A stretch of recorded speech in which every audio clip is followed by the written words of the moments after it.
What's up, Nerd Crew? Nurdie J here, and today we're going to take a look at the Biomerging, aka Warp Digivolving Guilmon into Gallantmon.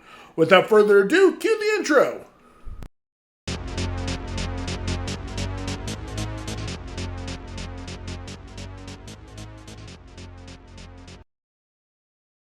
A reptile-type rookie-level Digimon, Digimon are usually childlike in demeanor and in personality, even though they look like cutified demonic dinosaurs, with some kind of hazard symbol on their abdomens.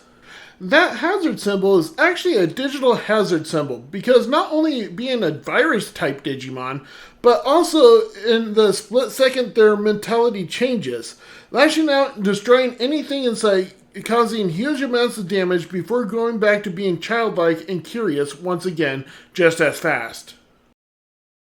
In the Digimon Tamers anime, a kid named Takato created his Guilmon by accidentally jamming a stack of papers full of his art and stats of his dream Digimon, resulting in a Guilmon coming from his Digivice. The Digimon that resulted was a very kind yet naive Digimon with no real idea as to where he was or how this world worked. Guilmon instantly attached himself to Takato and lovingly calls him Takatomon because he thought everything and everyone was a Digimon. Guilmon's main attacks are Pyrosphere, where Guilmon spits a concentrated tornadic blast of fire from his mouth, and Rockbreaker, where he hits his opponent with a huge amount of force in the style of a karate chop with his clawed hands.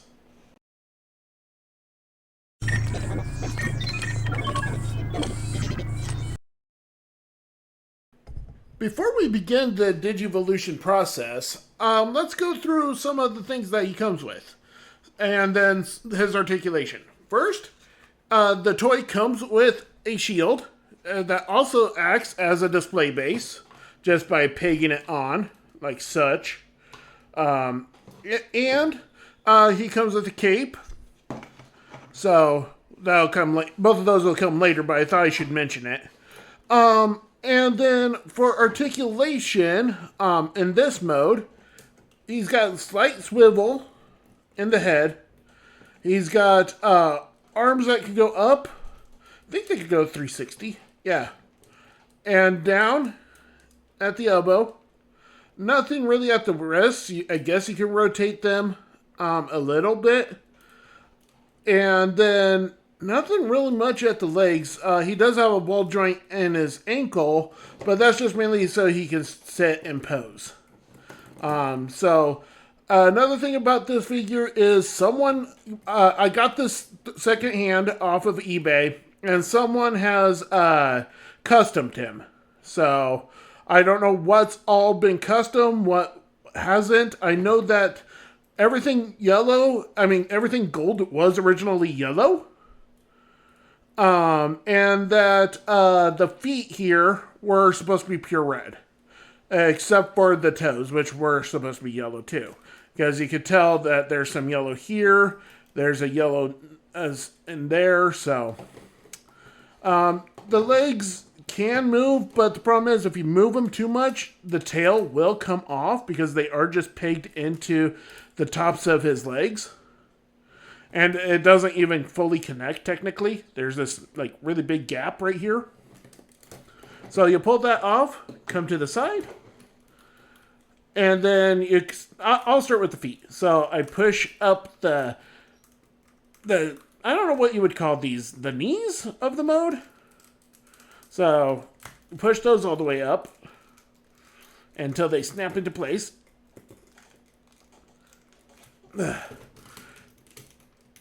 There we go.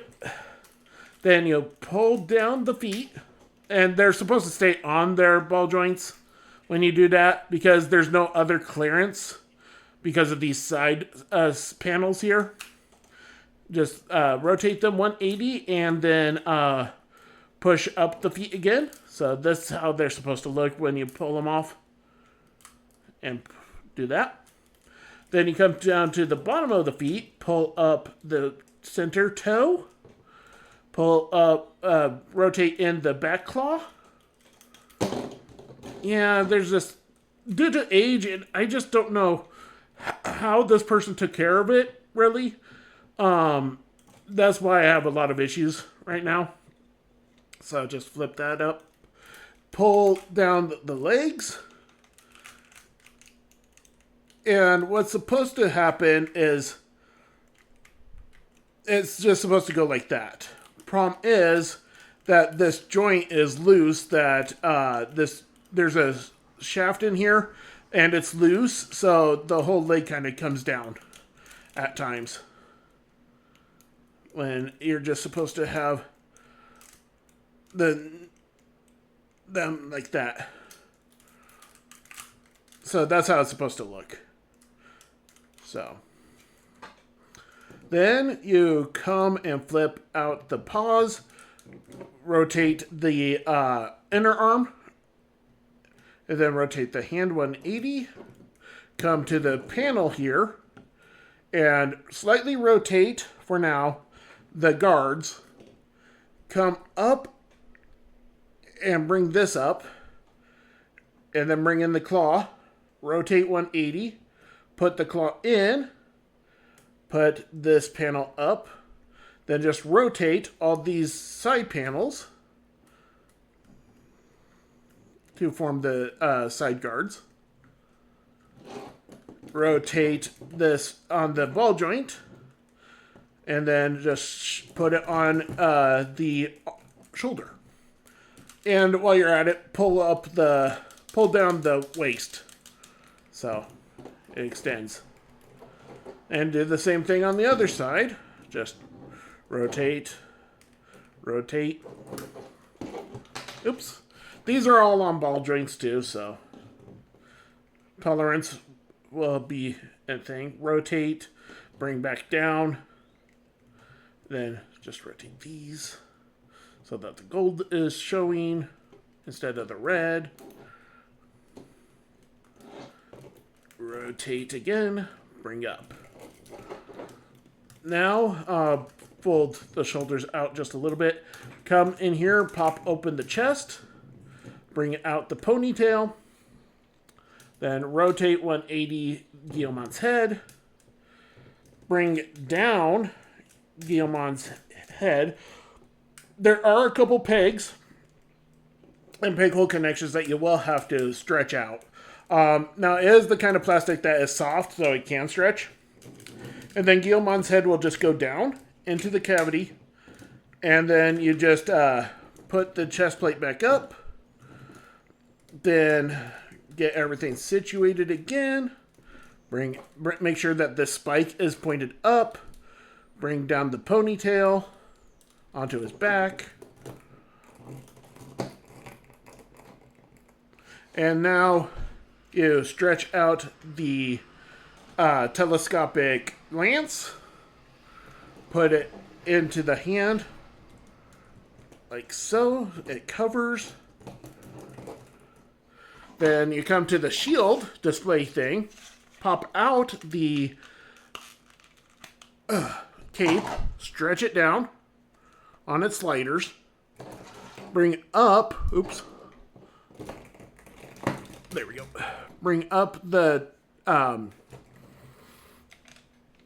bring up the ponytail, and then these two holes will get the two pegs on his cape. Then bring down the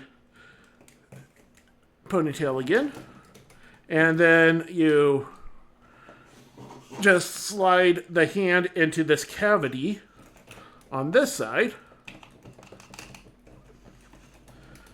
And just get everything situated. And there is Gallantmon. For articulation for Gallantmon, first got to remove the shield because that hampers a lot of it.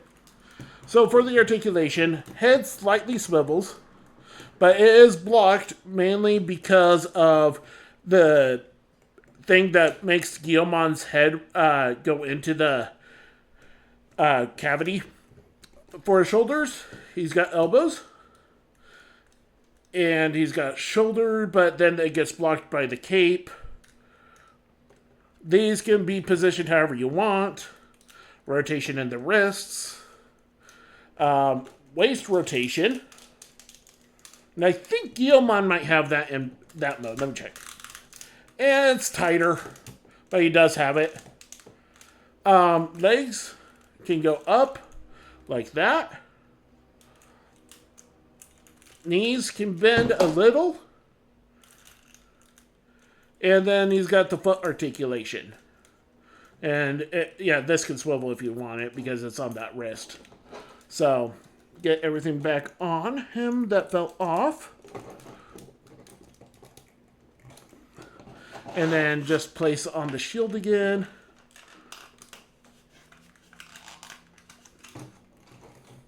And, once again, there is Gallantmon.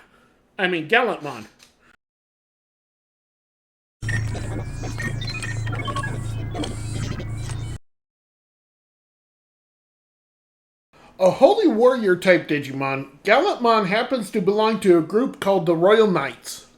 Now in Mega level, Gallantmon is extremely powerful, especially with his lance named Graham, and his shield called Aegis.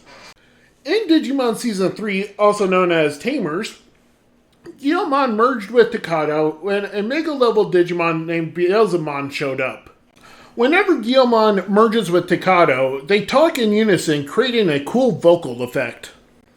In Japan, Gallantmon is actually called Dukemon, though I like to think when Guilmon digivolves into his Mega by himself, he's Dukemon, and when he biomerges with a human, they're called Gallantmon. When Gallantmon attacks, he typically uses 2 attacks, those being his Lightning Joust, where Gallantmon shoots out energy at the opponent from his Graham Lance, and Shield of the Just, where Gallantmon fires an energy beam from his Aegis shield.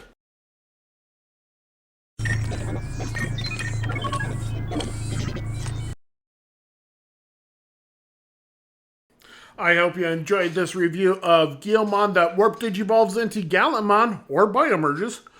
I've been Nurdie J for Nurdie Boys, and I'll catch you next time.